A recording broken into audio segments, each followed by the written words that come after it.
del segmento ST.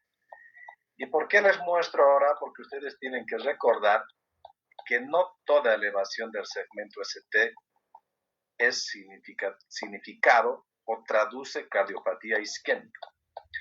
Hay una infinidad de patologías que producen alteraciones del segmento ST y la onda T. En este caso, vimos claramente que el infarto era de cara inferior, porque están comprometidas D2, D3, ABF, que habían imágenes en espejo en D1 y en ABL, que la elevación del ST tiene una convexidad superior y posiblemente en relación a lo que vamos a hablar ahora con la pericarditis, claramente nos delimita un territorio vascular. Este es un territorio inferior. La siguiente, por favor. Acá tienen otro electrocardiograma. Lamentablemente, técnicamente no es muy bueno, pero sí es interesante porque es de un caso de hace, ya debe sido 10 años, prácticamente 11 años, donde ustedes pueden ver elevación del segmento ST en muchas derivaciones. D1, D2, ABL, ABF, B3, B4, B5, B6. Es decir, no podríamos con esta elevación del segmento ST delimitar una cara del corazón, un territorio del corazón. Si está comprometido D2 ABF, sería la cara inferior, D1 ABL sería lateral, B3, B4, B5, B6 sería cara anterior, entonces no hay un territorio claramente definido. Esta es una de las características de las alteraciones del segmento ST en la pericarditis aguda. Las alteraciones son difusas, no hay claramente una imagen en espejo, habitualmente el borde superior es cóncavo hacia arriba y de esa manera podemos orientarnos a que esta es una pericarditis y no es un infarto. Siguiente, por favor. Acá podemos ver una radiografía típica de un derrame pericárdico importante que se llama copa de champán invertido. Esa es la limitación de una radiografía de tórax. Si bien nos permite tener una estimación de toda la silueta cardíaca, no podemos definir si esto está incrementado porque las cavidades ventriculares están grandes o simplemente, como en este caso, es líquido pericárdico. Siguiente. Aquí tienen la radiografía que vamos a volver a ver seguramente. Este también es un caso realizado en el Hospital Vietnam, donde ustedes pueden ver una silueta muy agrandada y después de la punción, después del drenaje del derrame pericárdico, pues la imagen cardíaca es completamente diferente. Siguiente. En los libros clásicos está descrito una calcificación pericárdica, sobre todo apreciada en la radiografía de tórax lateral. Hoy en día mucho más difícil de ver porque habitualmente se diagnostica más precozmente y el paciente ya no llega a estos estadios tan avanzados como para tener este grado de calcificación. Como en todas las enfermedades, obviamente hay que tener una sospecha para poder realizar los estudios complementarios que nos permitan confirmar ese diagnóstico. Si no pensamos en las posibilidades de los diagnósticos que estamos viendo, pues va a ser muy difícil que lleguemos a un diagnóstico preciso. La siguiente. Si bien el pericardio puede tener, bueno, no es que puede, tiene varias funciones. El corazón puede funcionar sin pericardio. Hay casos de agenesia del pericardio y a veces en la pericarditis constrictiva sobre todo se retira la mayor parte del pericardio y es compatible con la vida. Sin embargo, es importante que tengamos el pericardio porque cumple algunas funciones. Disminuye el riesgo de infecciones contiguas por infecciones contiguas, si no sería mucho más frecuente. Protege de la fricción con otros órganos, fija un poquitito el corazón, evitando que tenga expansiones súbitas. Siguiente, por favor. Vamos a ver algunos conceptos de las enfermedades que pueden producir el pericardio. Que tenemos varias: pericarditis, derrame, taponamiento, pericarditis constrictiva y poco frecuentemente masas pericárdicas. Lo más común de ver posiblemente sea la pericarditis y el derrame pericárdico. La siguiente. Como su nombre lo dice, pues la pericarditis no es más que la inflamación del pericardio. Y fruto de eso van a haber algunas manifestaciones clínicas y también va a producir algunas alteraciones en los estudios complementarios.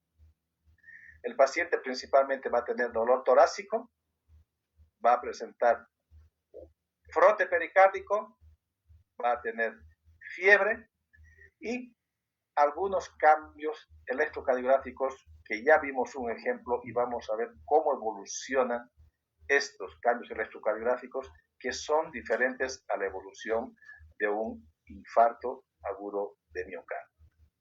La siguiente. Las causas de la pericarditis aguda son varias.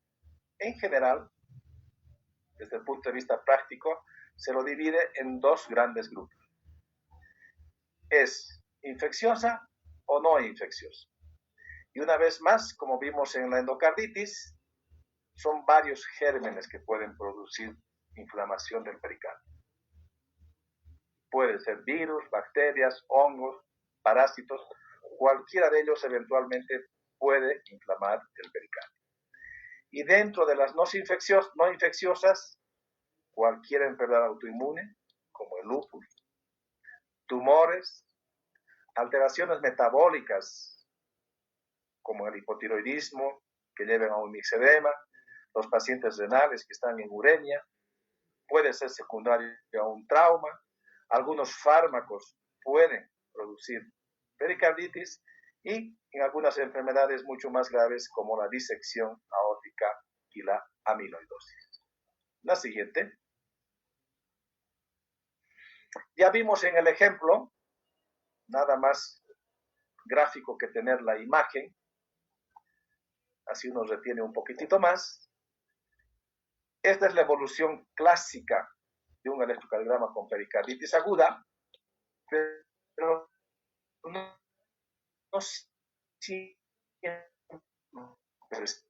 sigue todos estos pasos.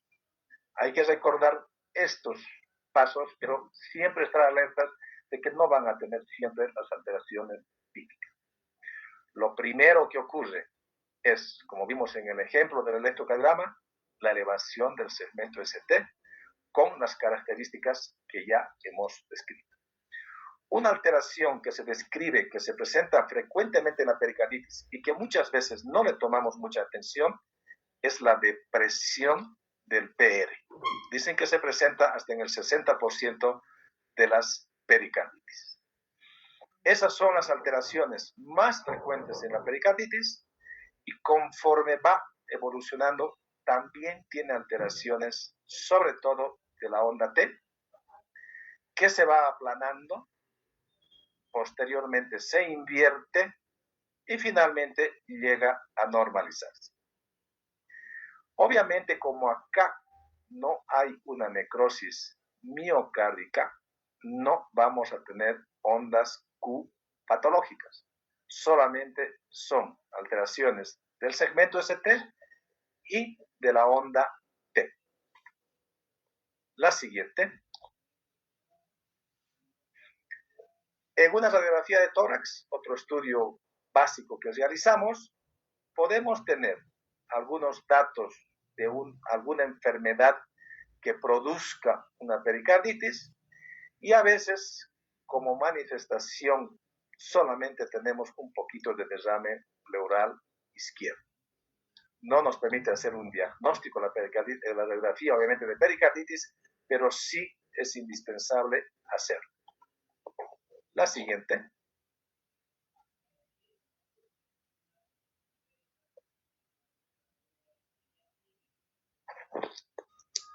Como todo proceso inflamatorio, pues van a existir algunos elementos reactantes agudos, como la elevación de los glóbulos blancos, la eritrosilinación, PCR elevada, pero que son completamente inespecíficos.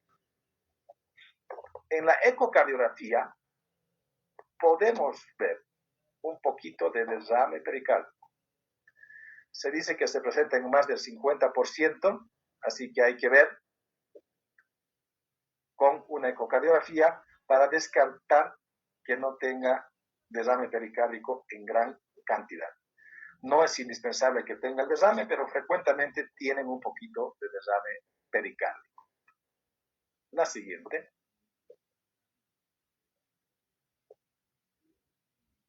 En la pericarditis aguda no es necesario hacer una pericardiocentesis ni una biopsia habitualmente. Con antiinflamatorios, como vamos a ver, habitualmente tienen una remisión de estos cuadros y es excepcional que se tenga que hacer alguna intervención. Pero si esta pericarditis va a evolucionar hacia un derrame pericárdico importante y a un taponamiento, obviamente que vamos a hacer un drenaje. O en algunos casos que estemos sospechando que la pericarditis sea purulenta. Si el paciente tiene una neumonía, por ejemplo, y nosotros vemos que el paciente tiene pericarditis, pues muy probablemente sea purulento y es necesario hacer un drenaje porque el antibiótico solo no va a solucionar este cuadro. La siguiente.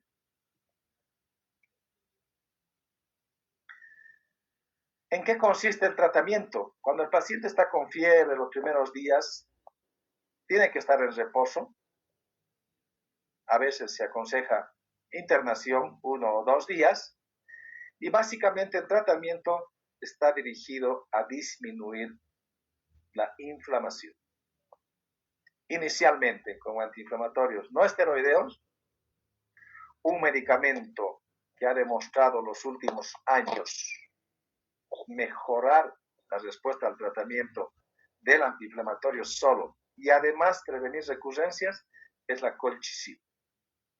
Los últimos 10 años posiblemente se ha impuesto el tratamiento de la colchicina en este cuadro. Si no responde a estos medicamentos, es necesario recurrir a corticoides, en algunos casos inclusive algunos inmunosupresores y excepcionalmente requieren una pericardiectomía cuando esto es muy recurrente. La siguiente. Este cuadro más o menos resume lo que hemos hablado hasta acá en cuanto al tratamiento. Como primera línea tenemos antiinflamatorios, más la colchicina y obviamente disminuir la actividad física. Como segunda línea ya asociamos corticoides habitualmente a bajas dosis. Pero si hay una pericarditis recurrente, una vez que se ha solucionado, vuelve a tener después de 4 a 6 semanas, se dice que es recurrente, inicialmente optamos por la misma vía. Solamente aspirina, antiinflamatorios no esteroideos, más la colchicina. Si no responde, asociamos corticoides, y cuando es recurrente, como fármacos de primera línea, están inmunosupresores. Y excepcionalmente, retirar el pericardio si tiene muchas recurrencias y no responde al tratamiento farmacológico. Siguiente, por favor. La evolución habitualmente es buena de estos pacientes.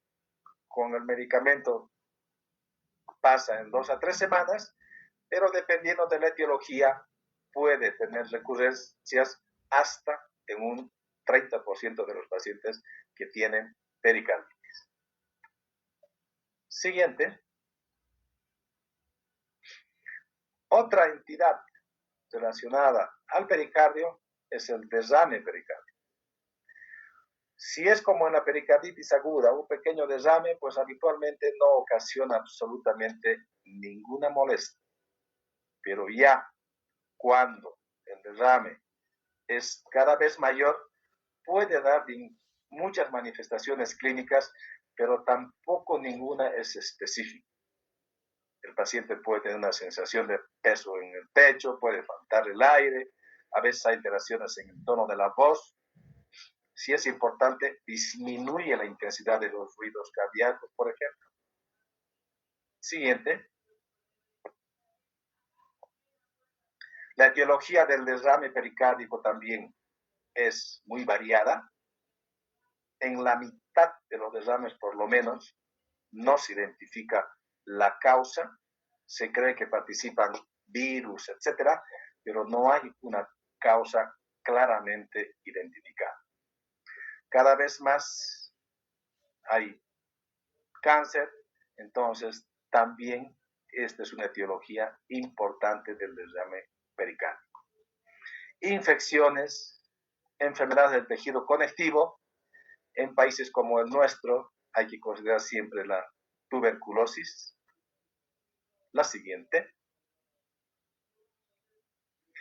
En una radiografía del tórax, para que la silueta cardíaca esté incrementada, debe acumularse por lo menos 250 ml de líquido. Antes puede tener líquido, pero no va a incrementar la silueta cardíaca. La siguiente.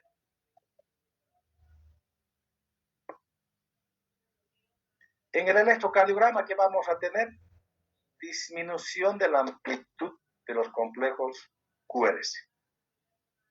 Los complejos QRS se hacen más chiquitos, se define complejos pequeños cuando en 3 derivaciones de las derivaciones frontales la suma no llega a 15 milímetros.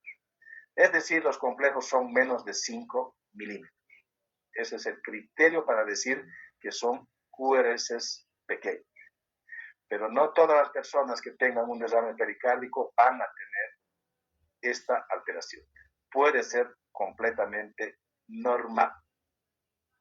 Una vez más les digo, todos estos estudios son, como dice su nombre, estudios complementarios y se va interpretando y utilizando de acuerdo a otros hallazgos clínicos.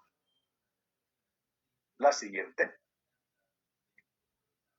La ecocardiografía, una vez más, una herramienta muy útil, accesible, y nos permite claramente identificar el derrame pericárdico.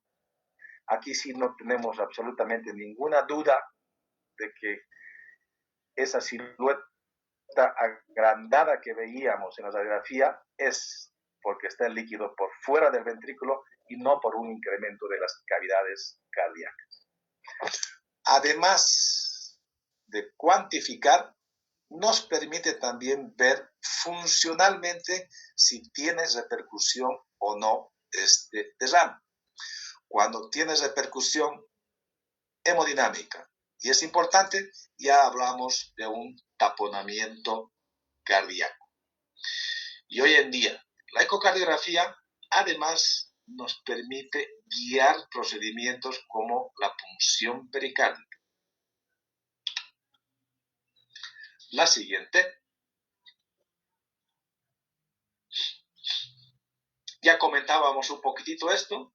Si el derrame pericárdico comprime las estructuras cardíacas y altera el funcionamiento de las mismas, se conoce como taponamiento pericárdico. Al comprimir las estructuras, inicialmente, obviamente, las cavidades derechas que tienen menos presión, va a disminuir el llenado ventricular y, por tanto, va a disminuir el gasto cardíaco. Siguiente. El taponamiento pericárdico es una emergencia, es un cuadro que hay que resolverlo a la brevedad y tiene algunas manifestaciones clínicas clásicas. La distensión venosa yugular, el paciente está hipotenso, los ruidos cardíacos están disminuidos de intensidad y existe lo que se conoce como el pulso paradójico, que seguramente ya lo han visto varias veces en semiología. ¿En qué consiste? Básicamente es una exageración de la reducción de la presión sistólica durante la inspiración. Es normal que baje hasta 10 milímetros, pero si baja mucho más la presión con la inspiración, se conoce como pulso paradójico. No es patognomónico solamente el taponamiento cardíaco, pero si lo identificamos, hay que considerar este diagnóstico. La siguiente. Con una radiografía podemos ver silueta cardíaca agrandada, pero no podemos decir que tenga taponamiento cardíaco porque no estamos viendo la repercusión funcional sobre las estructuras cardíacas. Siguiente.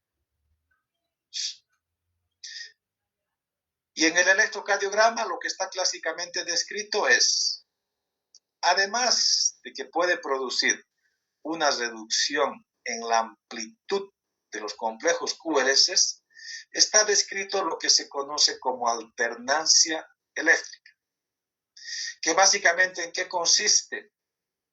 En que hay variaciones en la amplitud, en el tamaño de los complejos QRS, latido a latido, en la misma derivación, obviamente, porque cada derivación tiene sus características.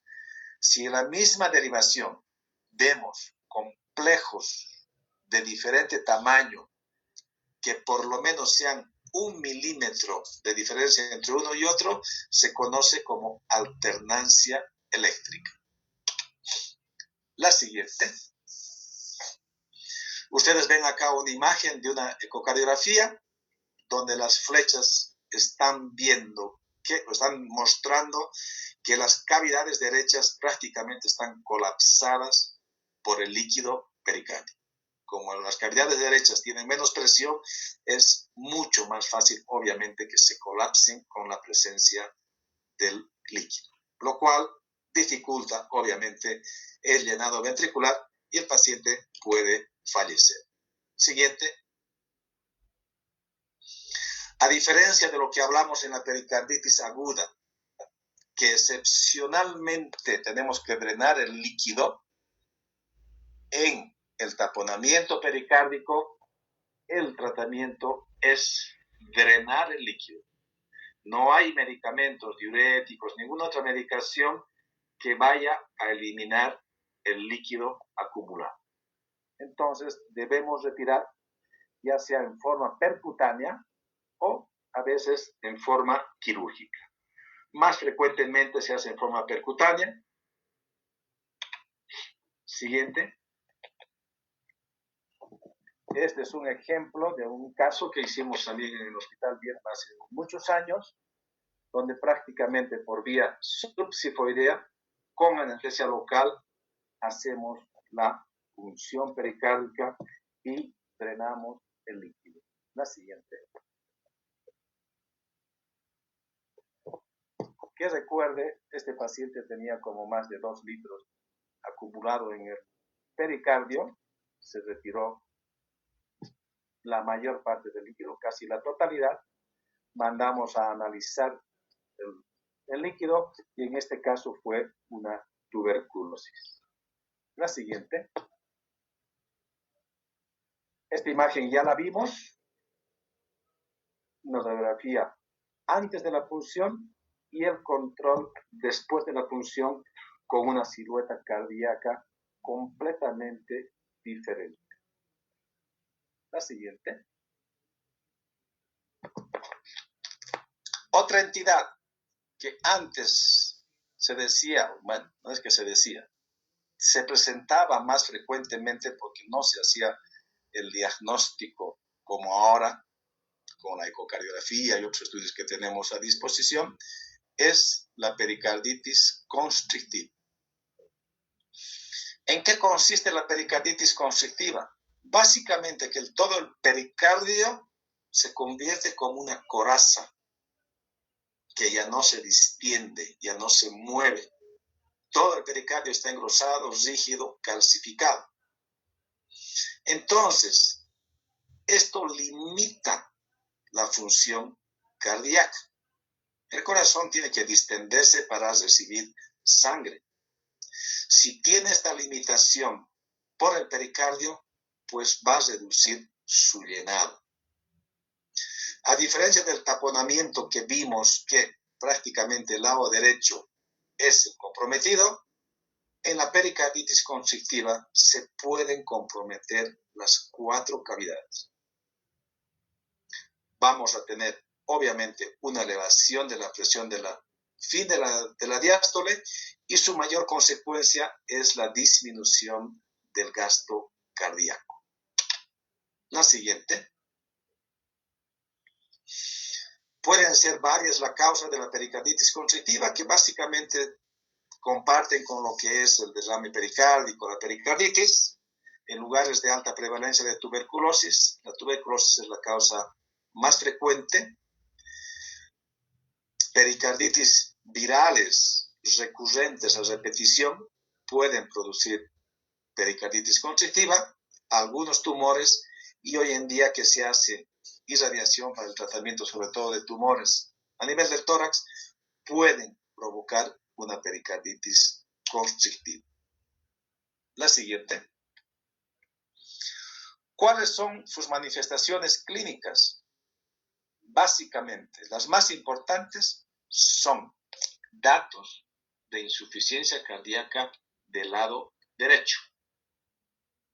Pero en esta entidad, a diferencia del taponamiento, también pueden existir datos de compromiso del lado izquierdo del corazón, como la ortopnea o la disnea paroxística nocturna, porque también las cavidades izquierdas pueden estar perfectamente comprometidas con esta entidad. La siguiente.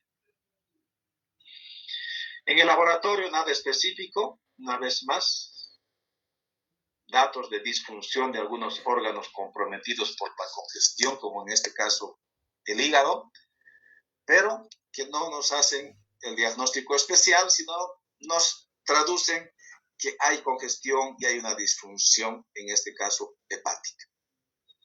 En el electrocardiograma, las alteraciones son variadas, inespecíficas, desde la disminución del voltaje que ya hemos descrito, hasta algunas alteraciones inespecíficas del segmento ST y la onda T.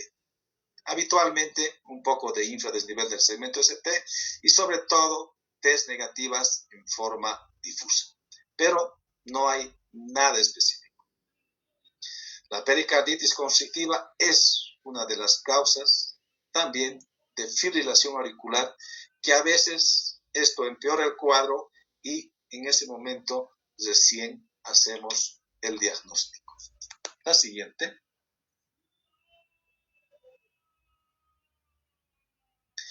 En una radiografía de tórax, que también ya la vimos, el paciente tiene que tener una evolución muy larga de su pericarditis constrictiva para que veamos semejante cantidad de calcio en el pericardio. Y lo que vemos como otro hallazgo son datos de congestión venosa. Siguiente.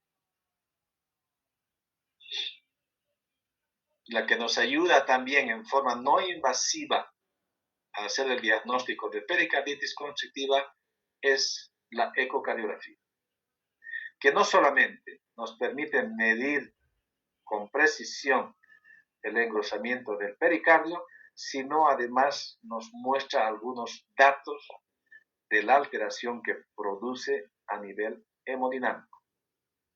La cava va a estar dilatada, obviamente, y hay una disminución de los flujos a través de las válvulas. Siguiente.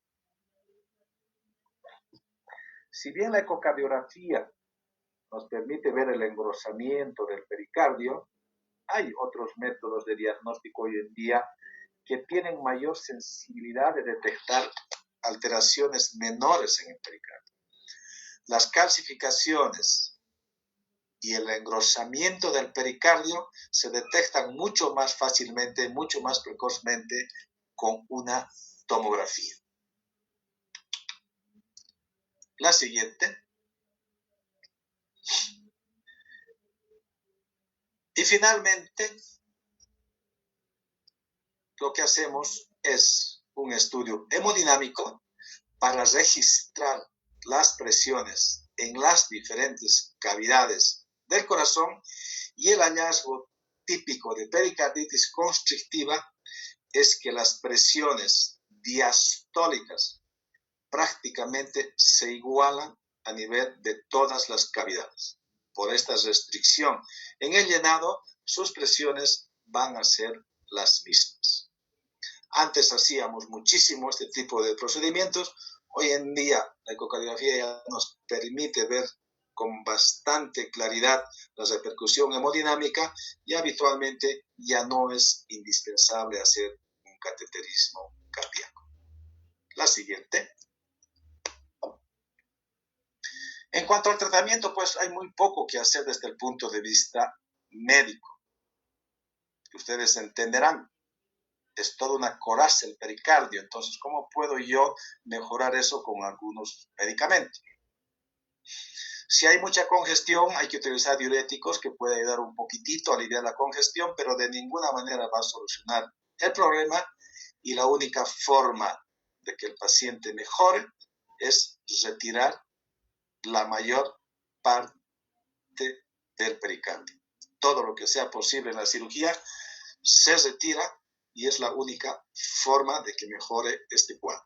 Una vez más le digo, el pericardio tiene varias funciones, pero no es indispensable y se puede retirar perfectamente la mayor parte y ser compatible con el funcionamiento del corazón. Muy bien, jóvenes, de mi parte ha sido todos los temas que tengo que darles. Espero les quede algunos conceptos básicos.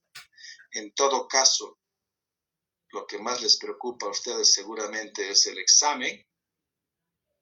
Con seguridad, de mis temas por lo menos, no hay ninguna pregunta que no se haya hablado en estas clases. No es que salen de las diapositivas, porque las diapositivas es un resumen de lo que estamos hablando, es una guía de lo que estamos hablando, pero sí las preguntas son de los conceptos que estamos comentando. Espero que les vaya muy bien. Cualquier duda que tengan, yo estoy en el Hospital Viedma, así que en las tardes de 2:30 a 5:30, sin ningún problema, me pueden buscar. Las diapos ya las tienen, así que espero que estudien y que les vaya bien. Conmigo terminamos y neumología empezaría el día lunes. Muchísimas gracias, doctor. Gracias, doctor. Un gusto, jóvenes. Hasta luego.